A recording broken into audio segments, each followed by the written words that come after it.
Ms Franks. Thank you. To speak on this motion today, and as I do so, I'm sure that mine is not the only heart that is breaking as we all watch the situation in Afghanistan unfold. The situation at and around Kabul airport is extremely dangerous and unpredictable as people try to access evacuation flights.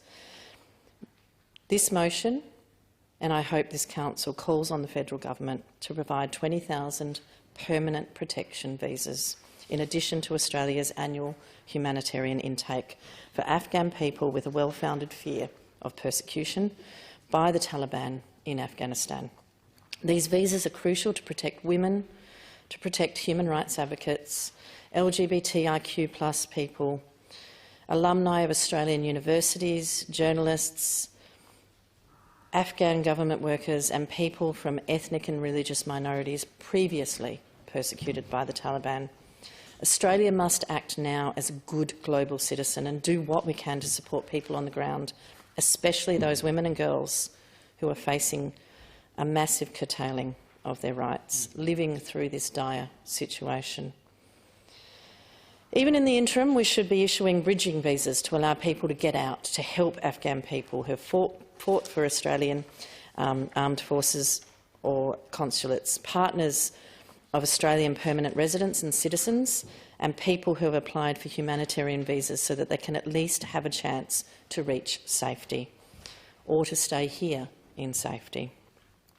Bridging visas can be granted in real time, effectively with the stroke of a pen. The time for substantive review of applications can come later. Our priority should be getting people to safety as quickly and as efficiently as we can.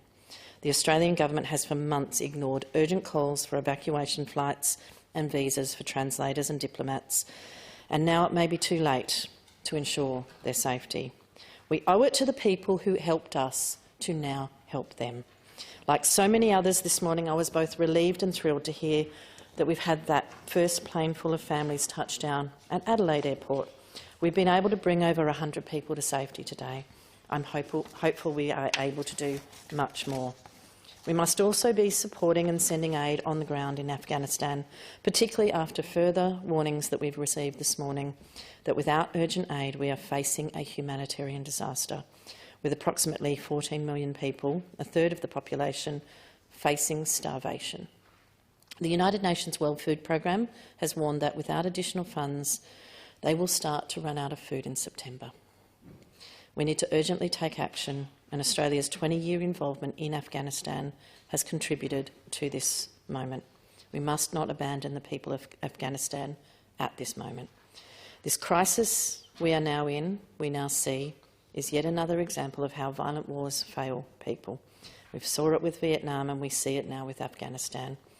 It is yet another reminder, a demonstration of why we must find peaceful, non-violent solutions to increasing tensions. The cost of not doing so is far too high, and it comes with unacceptable human suffering.